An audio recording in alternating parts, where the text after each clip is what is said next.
Good evening, everybody. He started it with already. I didn't even do nothing. Here we go. This is how this episode is going to start off. I see where this is going. See it already. Good evening, everybody. I am Eddie. Here we go. You know what? I'm not. You know what? I'm not even gonna do the intro. You know what, Kat? You fucking. Go ahead. You just no. You ruined it. The moment is over. Man, if I had a nickel. You'd have a lot of change?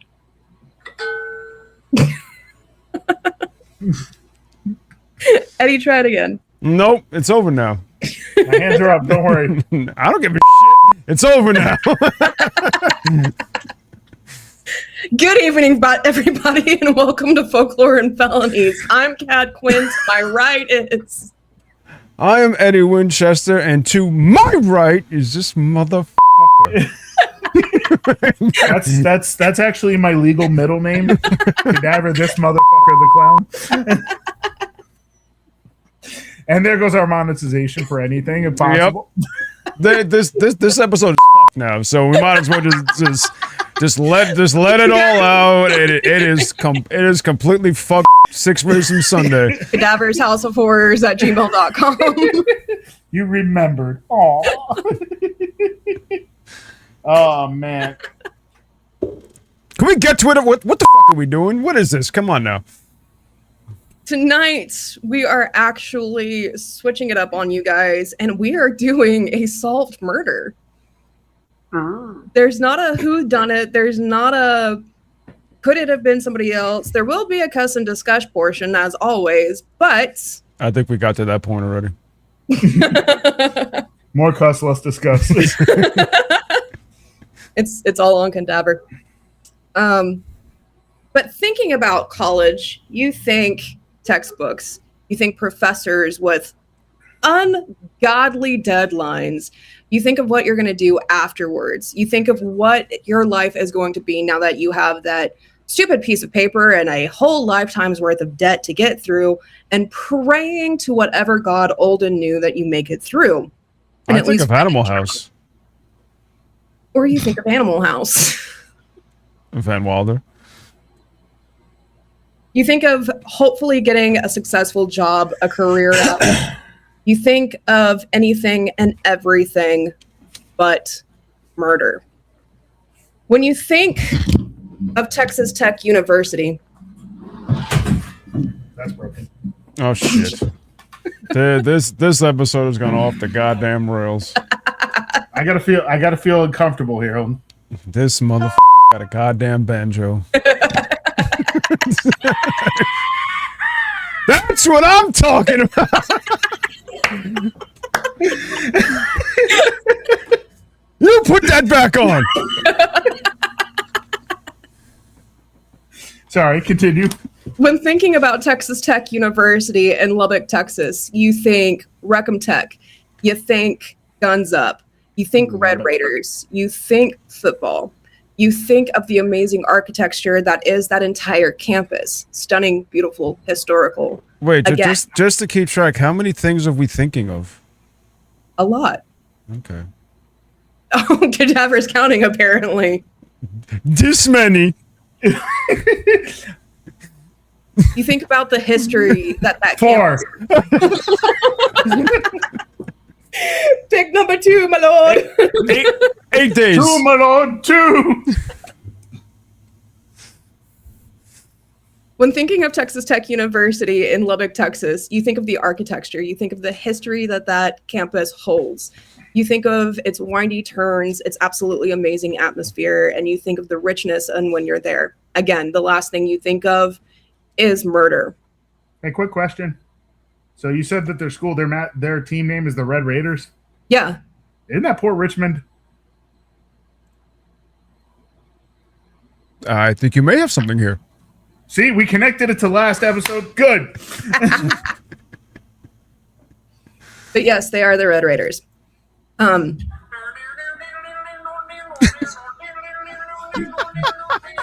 It's a little bit more cultured than that for West Texas, all right?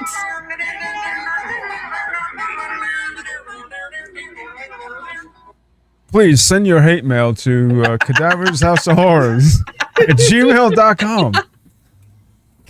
And none of this to be disrespectful on Tech This at all whatsoever. has been an episode that I've been waiting for, because now it is just a time for me to annoy the shit out of Kat. Unlike every other episode, now it's unmitigated. It's all coming out. I didn't even do anything except for the episode because you didn't. Technically, all you did was the intro so far. You won't let me get any farther. Where's my spittoon? So I'm going to take us back to the morning of December 4th, 1967.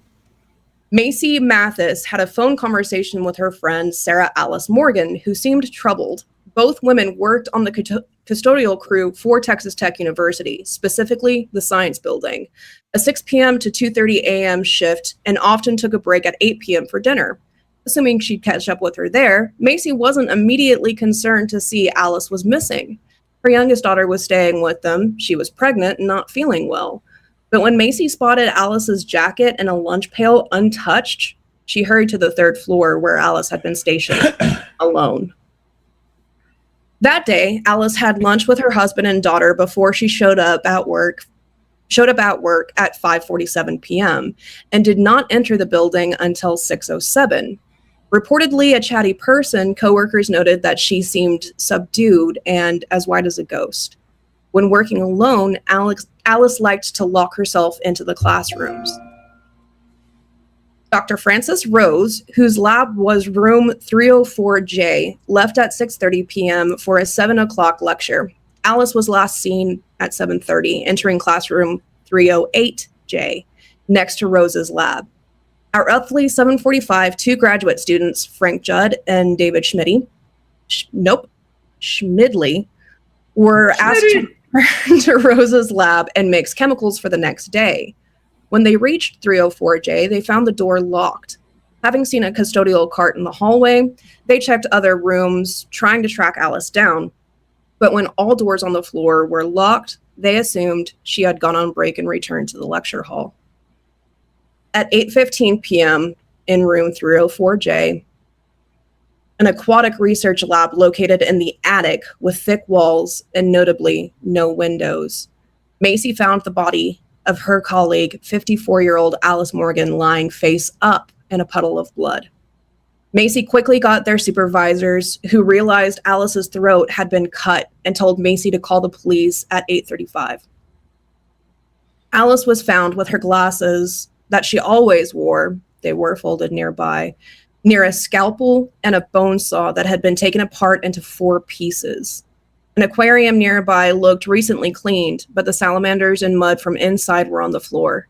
Blood had been spattered about the room. Alice's head had nearly been separated from her body. Nothing had been stolen aside from her custodial keys that had been ripped from her dress. These keys included a master key, a key to most doors in the science building, a key to another building she cleaned, and one unknown key. As usual, after a murder in Texas, gun sales skyrocketed, and LPD, Lubbock Police Department, commissioned 24 tech officers to monitor the campus during night classes, 11 of which guarded the female dorms, and male classmates began volunteering to walk women to and from their cars. So, some students returned home after the Lubbock Avalanche Journal published that the killer might be a thrill slayer. quick question. Quick answer. So you said there was an aquatic lab on the top floor, On the floor. right? Yeah. Yeah, top floor. So was it like a big one where like they had like big fish and whatever else, or you think it was like smaller where they just did smaller animals and things of that nature? Because there's mention of the salamanders in that room, I'm gonna say it's more of a smaller one. So you're telling me, like, so you said there were salamanders and stuff like that in there? Because I'm sitting there thinking, like, who would put an aquatic research lab on the top floor? That just seems like a piss poor planning, you know? It's the 60s. So incidentally, so when the police came in, all they saw was stuff like this.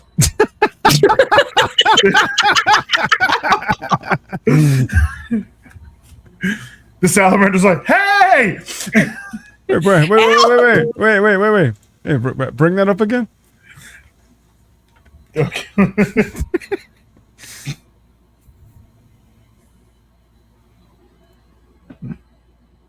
Hi. I know who did it. He's over there. It's like they weren't waving. They were trying to tell us. He's over there.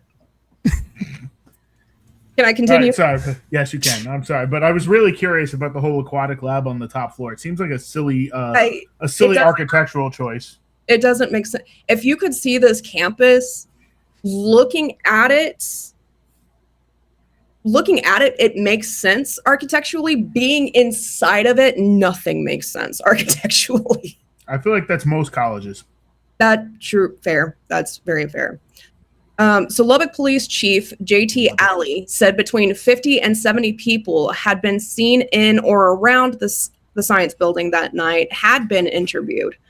2 composite sketches had been drawn up and shared with the media, but unfortunately, nothing came of it.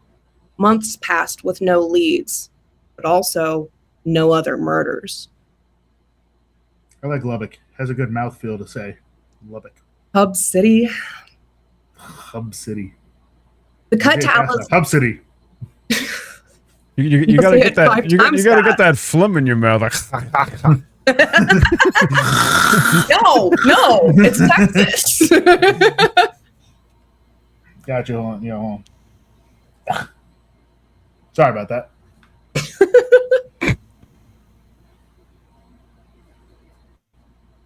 As previously mentioned, Alice's head had nearly been separated from her body. The cut to her neck was made cleanly with a scalpel, but in irregular motions. She'd taken a blow to the back of her head and had bruising on the right side of her face and head and the left of her forehead. All cuts were on her left hand, bruises on the back of her elbows. However, she had not been sexually assaulted. So do you think the guy caught her from behind or something? More than most likely, yeah. Yeah, because that would explain that if it was cuts on the left hand, right, bruising on the back of the elbow here, it could have been he came from this way and she tried to, Tried to block and then he went in the other direction. so there was like one of these, just like, yeah, Yeah. almost like getting her in the full Nelson, but yeah. Damn, y'all got that quick.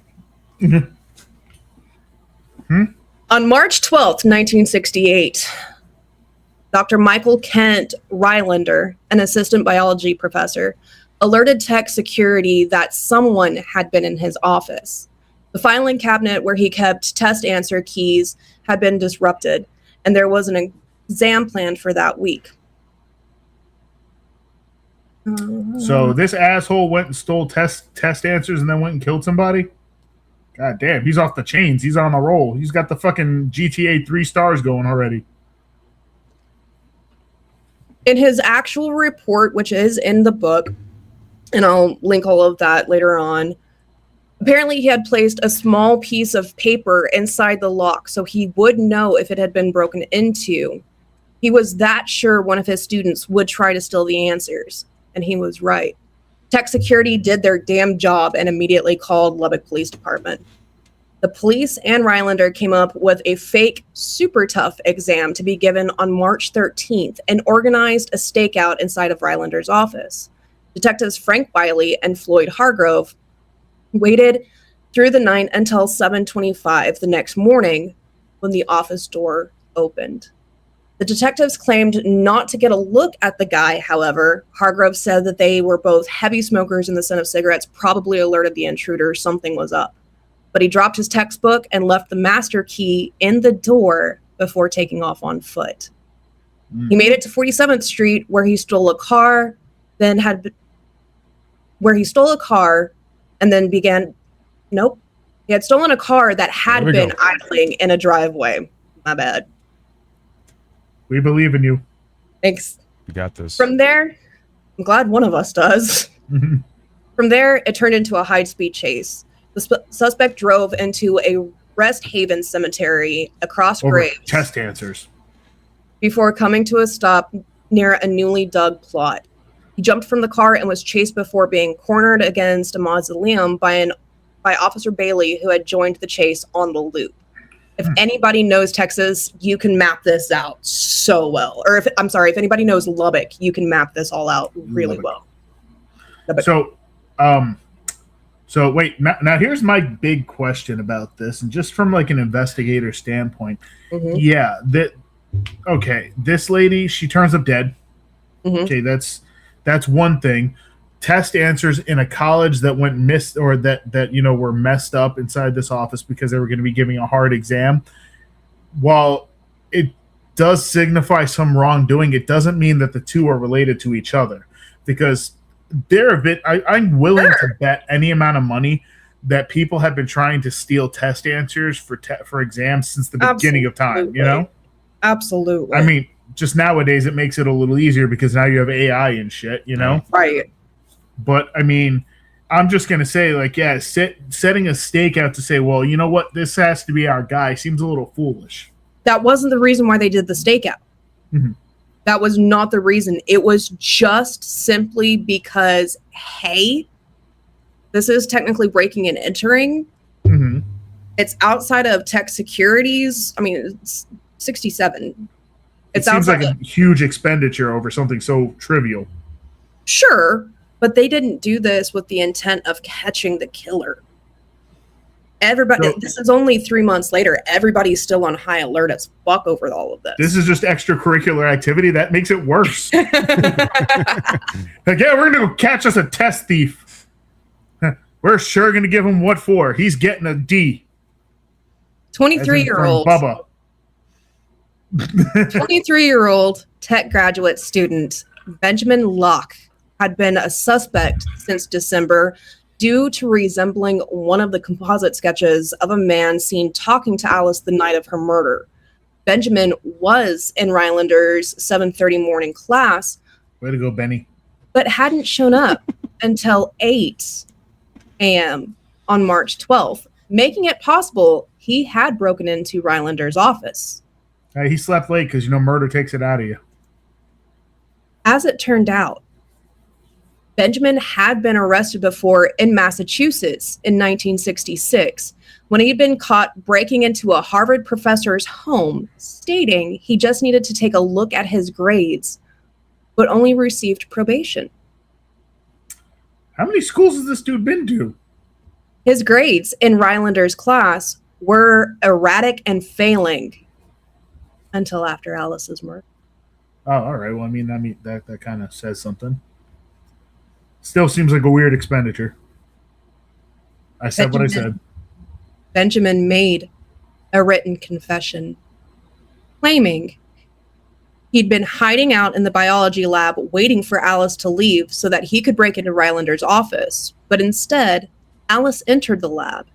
Benjamin stated he didn't want her saying he was sneaking around, so he made the choice to kill her. He didn't want her saying that he was sneaking around, but he didn't mind leaving evidence that pointed to him as a killer. That's why he's not doing great in college, because the boy can't think.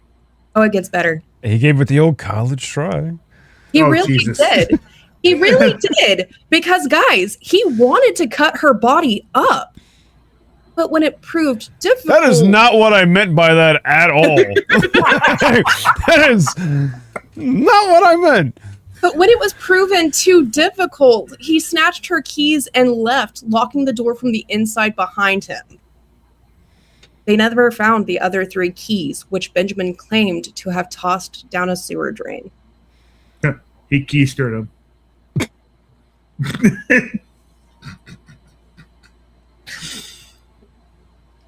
We apologize here at Folklore and Felonies for cadavers.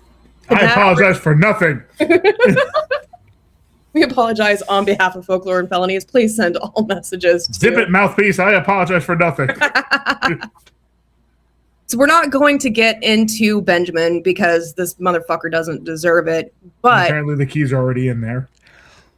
But he does have a bit of a sad story, or a sad history. Parents met in a concentration... That's kind of the same thing. You said his sad story. His story. Well, his story. Yeah, there we go. See?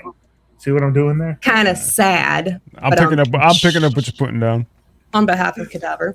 All right, so continue. Sorry about that. His parents met in a concentration camp in World War II. Born in Poland, then sought asylum in Israel before moving to the States. Everyone reported he was kind and caring and a father figure to his 2 younger siblings. Only one older boss said he was moody and not very friendly, but most people loved him. He didn't often lie about being a straight A. He did often lie about being a straight A student when he was, in fact, not, and struggling, as Rylander pointed out. There is also another student, Joan Dominic, who provided him with an alibi for being in her apartment from 6:30 to 9 the night of the murder, but she's a messy witness, to say the least. Spent 2 stints under psychiatric care and wrote papers about being a telepath and able to know where Benjamin was based on beeps in the atmosphere. Who was this, Jean Grey? No, this was Joan Dominic. So what were they? What in the air? Beeps. Beeps? Beeps in the atmosphere. Okay, I feel like there's like a tinfoil sort of hat sort of thing going on here. Oh yeah. Oh yeah, I have beeps. All right, cool, bro. Beepers won't be invented for another 25 years. Not that. Oh, sure thing, Kim Possible. She's picking up on something. I just don't know what it is. This is the bionic woman with the ear thing. Beep. Oh, excuse me. Ben's nearby. As far as this goes, this is strange for 2 reasons, apart from the obvious. She claims that she and Ben weren't close friends, and she submitted this paper to her geology professor about having the beeps in the atmosphere and being clairvoyant, or whatever the hell she wants to call it. Sure. She even went on to harass Rylander after the trials. It's far too complicated to bother including, but I figured I would throw it in there for some fun. A Dallas psychologist testified Locke was a paranoid schizophrenic and suggested he could have been pressured into making a confession, and introduced a Lubbock court decree that found Locke incompetent to stand trial.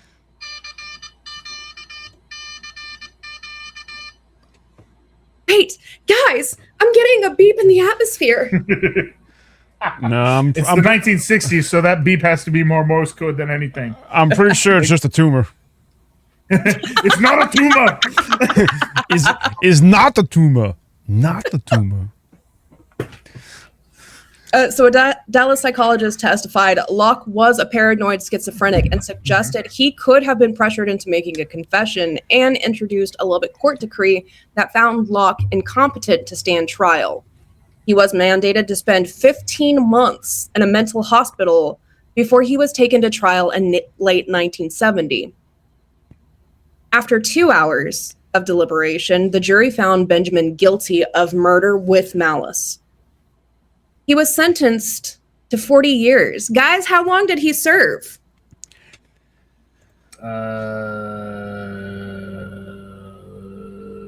Definitely not the whole 40.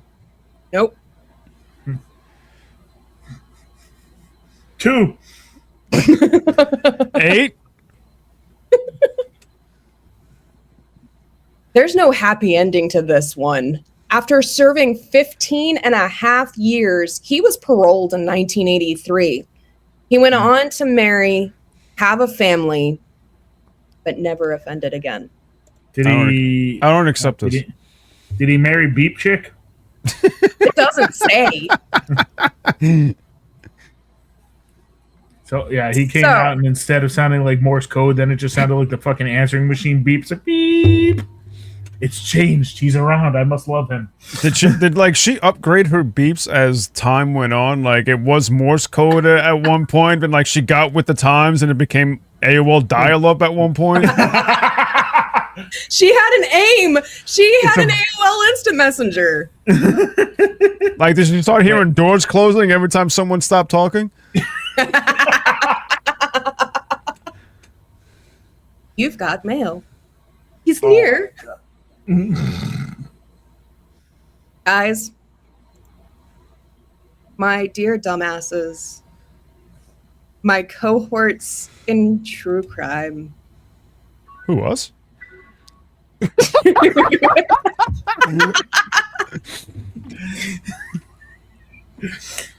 All right, assholes. You ready for the confession letter? Wait, before you get into the confession letter, listen. There we go. Now you can do the confession There letter. it is. No, wait. No. Get the you got an email. Oh, Then do the confession letter.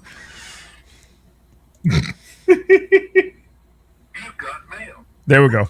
Now you can continue. As I you was were. looking around Dr. Rylander's office and she saw me.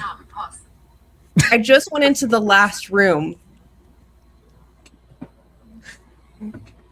It had no windows and it was a lab. Mrs. Morgan was found, and I just went in there and in the corner, and I was hoping I would wait long enough where there would be no one there. The grammar of this guy for being a graduate is just absolutely... I didn't see anyone come in the hall section there. Then suddenly... that just goes to show you, noise. even though you got a degree, you don't know shit. Ain't that the truth? You calling me out? Eddie? I was just calling everyone else out who thinks they got a degree and they fucking know like everything in the goddamn world that was created. I do know everything in the goddamn world that was created. I have an associate's. There it is. You're welcome. I didn't see anyone come in the hall section there. Then suddenly I heard a noise.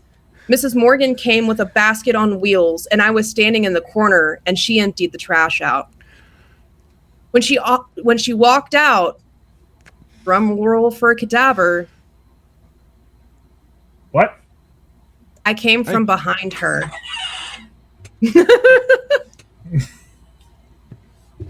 I came from behind her.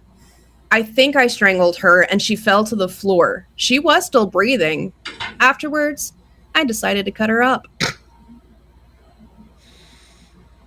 I had on my mind that it was either she tells everybody that I was snooping around or I would just quiet her down by killing her. And this was only when it came to mind at the time. When she hit the floor, she was barely breathing. The scalpel, was on one of the benches there. And so I used the scalpel and I guess I was cutting her throat. I don't remember doing it. And I know later that there was a puddle of blood and I remember stepping in it. I ripped the keys, off her dress or skirt or whatever she had on. Then I turned the lights off when I left. There was blood on the stage. I locked the door, right? I locked the door from inside.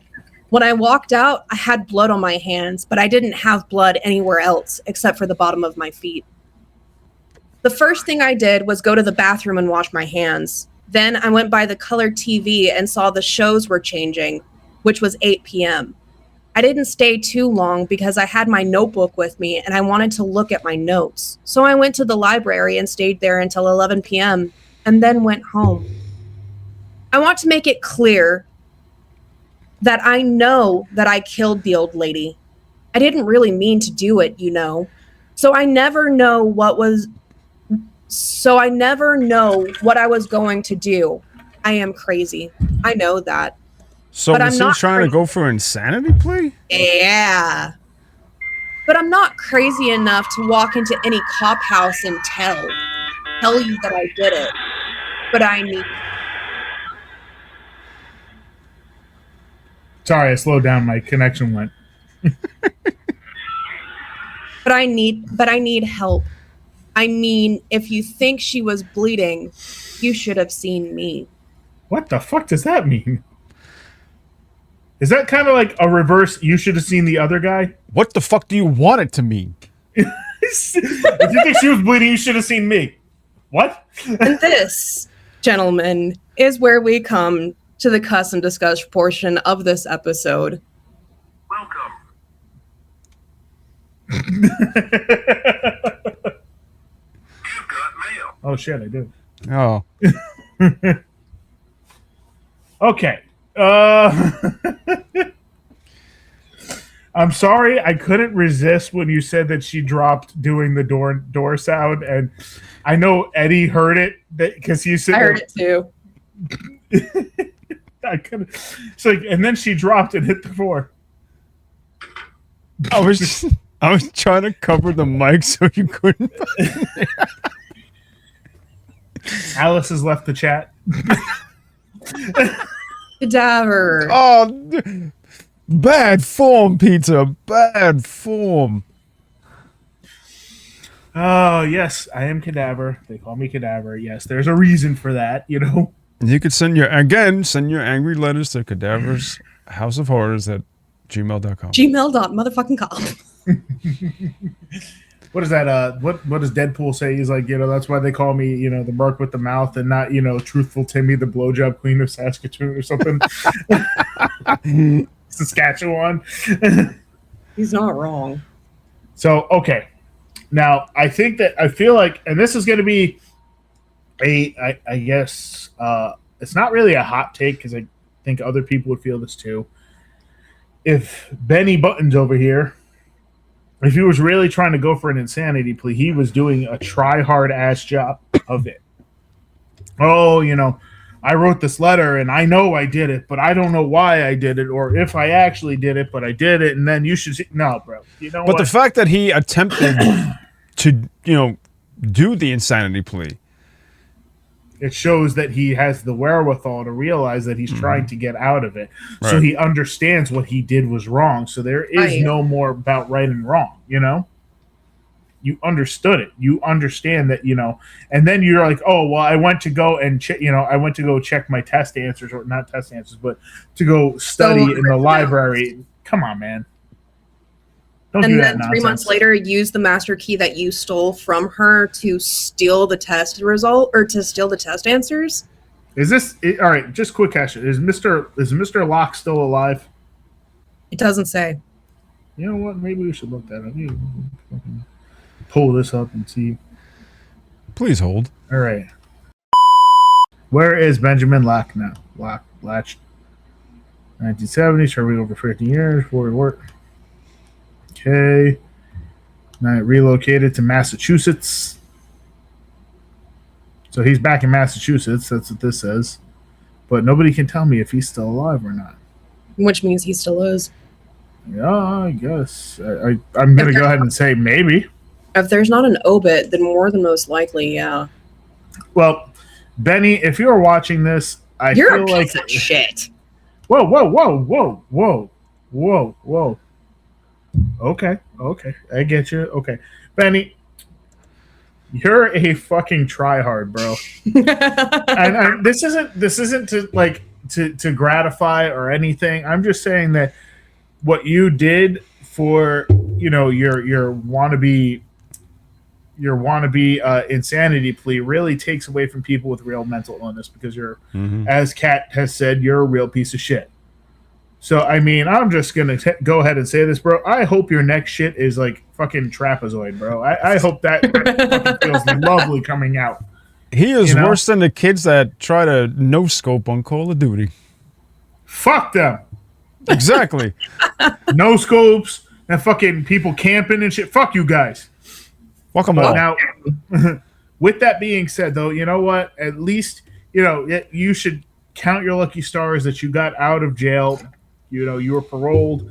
You wound up having a family. You wound up marrying, because, unfortunately, that Miss, what is her name? Sarah Alice Morgan? Mm-hmm. She will never get to experience anything because you said that she was married. She was married and had a daughter who was pregnant at the time. So she'll never get to see her grandbaby. She'll never get to know her grandbaby. She won't be able to see, her daughter ever again, her husband. So you took that away from her. I sincerely hope that for the rest of your natural born life, you get the squirts. Like everything you eat. I don't give a fuck what it is. You could be eating freaking crackers. Nope, you're getting the squirts. Just remember, we're shoving a pineapple up his ass at 3 p.m. Just needius. But yeah, so I mean, I'm just sorry. That's just my 2 cents in that whole thing. I agree. Fuck Benjamin. Mm-hmm. I agree. I can't, you know, scumbag. And the shittiest part about it all, guys, and this is nothing against the authors, but we got 4 straight chapters on Benjamin Butthole. But do you think we even got one about Sarah Alice Morgan? No. Of course not. There's hardly even a photo of her. There's nothing there. However, there is a 2001 Facebook post by Macy's granddaughter, my sister, amazing woman, matched the name in the book, did her due diligence on the research, where a few people commented that Alice was very sweet and talkative. She was survived by her husband, Richard, two daughters, I apologize, and 7 grandchildren who, like cadaver. God damn, they've been busy. Oh, God. We'll never get to know. We'll never get to experience. We'll never get to have the question on.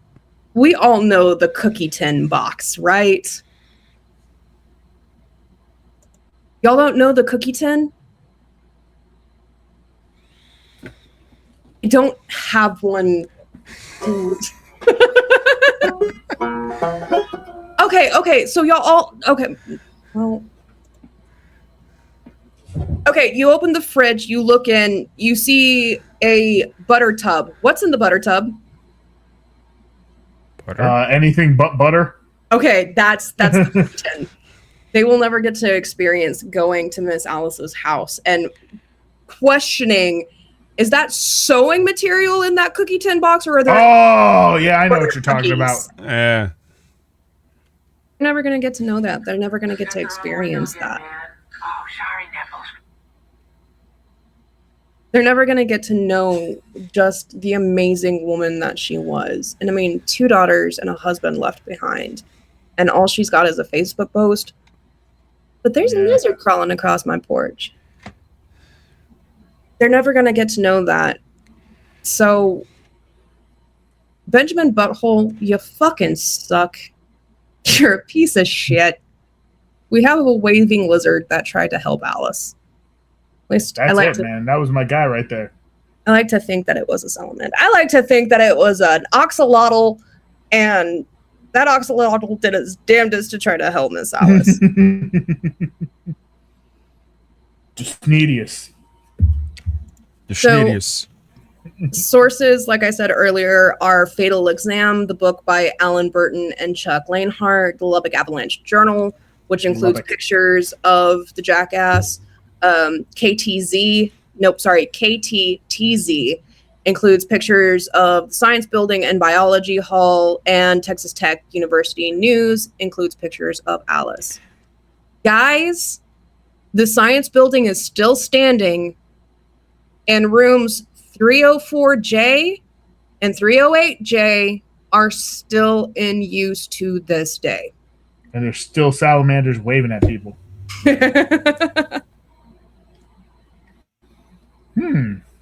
And that, my gentle jackasses, is the 1967 Texas Tech murder.